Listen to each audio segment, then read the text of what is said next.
Naamah is watching the horizon, hoping something will interrupt it and distract her, pull her eye to it, a moment of focus. She is humbled by the flood. But how long can someone reasonably be asked to experience humility? She hears Noah's steps behind her and turns to him. "You scared me," she says. "Sorry. I came to find you." If she positioned Noah just right along the railing, if she backed away from him, maybe his dark body would be tall enough to break the horizon.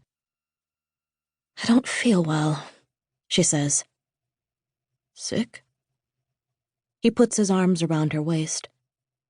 There are chickens and other animals wandering the deck. She can hear them, but she can't see them. "No," she says. "Tired." "Go tend to an animal." She sways her body in a loose no. "Let one nuzzle into your hand." He's right. That used to cheer her up. "I can't see them anymore," she admits. "You can't see them?" He comes around beside her, looks at her. "No," she says. She states it so plainly she surprises herself. The chickens are around their feet now, knowing Noah often has grain in his pocket. She feels one brush her leg, and her body jumps. She hadn't realized how close they were. She doesn't know why she can't see them, but she's almost happy to be free of them in this one way. "Maybe you'll be able to see them again tomorrow," Noah says.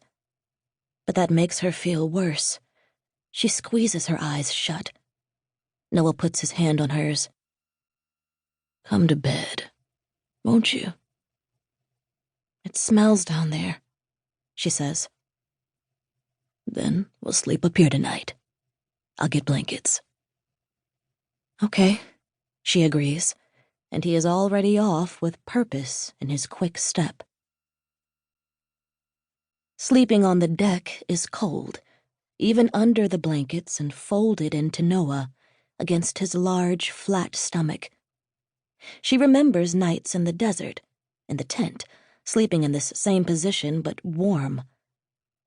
They started so near to home. Now she can't say where they are. She thinks that air must get cooler as it crosses the water. She thinks of the air traveling with such freedom across the earth, and she falls asleep. Her oldest son, Japhet, often stands with her, looking out over the water. He's not much taller than she is. She doesn't have to raise her head to look him in the eye when he speaks. He tries to keep conversation light, tries to keep her happy, as if her unease depends on whether he can make her laugh. But sometimes he lets her lead the conversation where she'd like. "Do you think about how many animals died?" she asks. "Yeah." "Do you think about how many people died?" "Yeah, Mom." "Do you think about the little things, like what clothes they were wearing?" "No." "Only the big things?" "Yeah." "Like how terrible it would be to drown?" "Yeah." She turns even further to the water. "It's all I can think about." She opens her shoulders to the floodwaters, which she wants to call the sea. "When do you think it will go down?" "Soon. I have to think it's soon." "Yes," Naamah says. Her first labor with Japhet had been the most difficult. She had cramps through the night, then the mucus fell out, bloody and thick, then the pain, then the water, then eventually Japhet. They saw his head so many times with each push before she could get him out. But she did, and then her next sons came easily, as if Japhet had broken something that never needed to be set right again.